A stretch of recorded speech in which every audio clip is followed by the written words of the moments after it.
Hey, how you doing? This is Tom, and this is Tom's Radio Room Show, and things are looking up for shortwave listening, and they usually do uh, overall get better in the winter.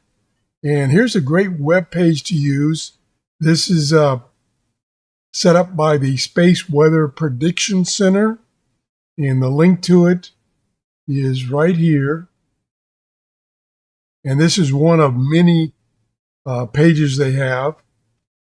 And this is the 27-day outlook of the solar conditions as far as those that affect shortwave, which are the solar flux index, the A index, and the K index.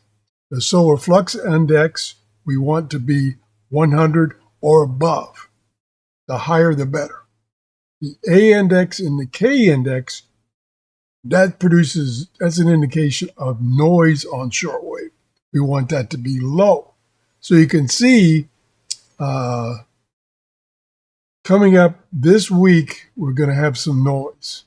But then the following week, the numbers are very low.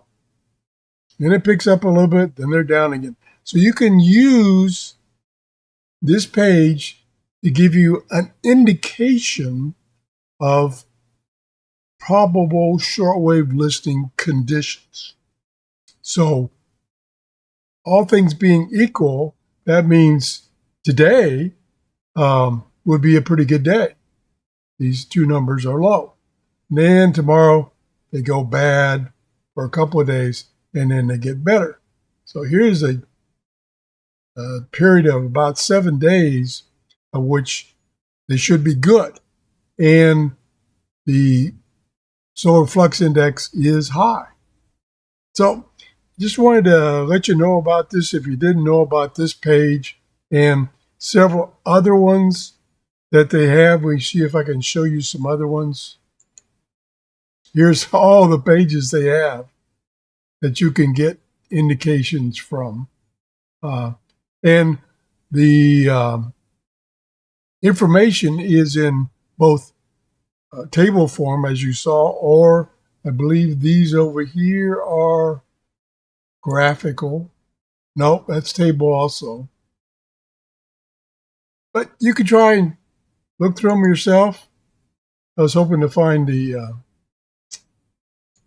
graphical ones. I don't remember which ones those were. Oh, let's see what this one is. No, that's information about sunspots, which sunspots can affect those other conditions I just showed you. So check this out. Again, it's Space Weather Prediction Center, which you can do a Google search or go to swpc.noaa.gov, and then you can go through and find the various pages. I'll go back to the home page. This is the home page, which has all the links. That's what I was looking for. So here's a graph of the estimated K index for the next 3 hours, or 3-hour increment data. I'll get it right eventually. Thanks for watching. Have a great day. Bye-bye.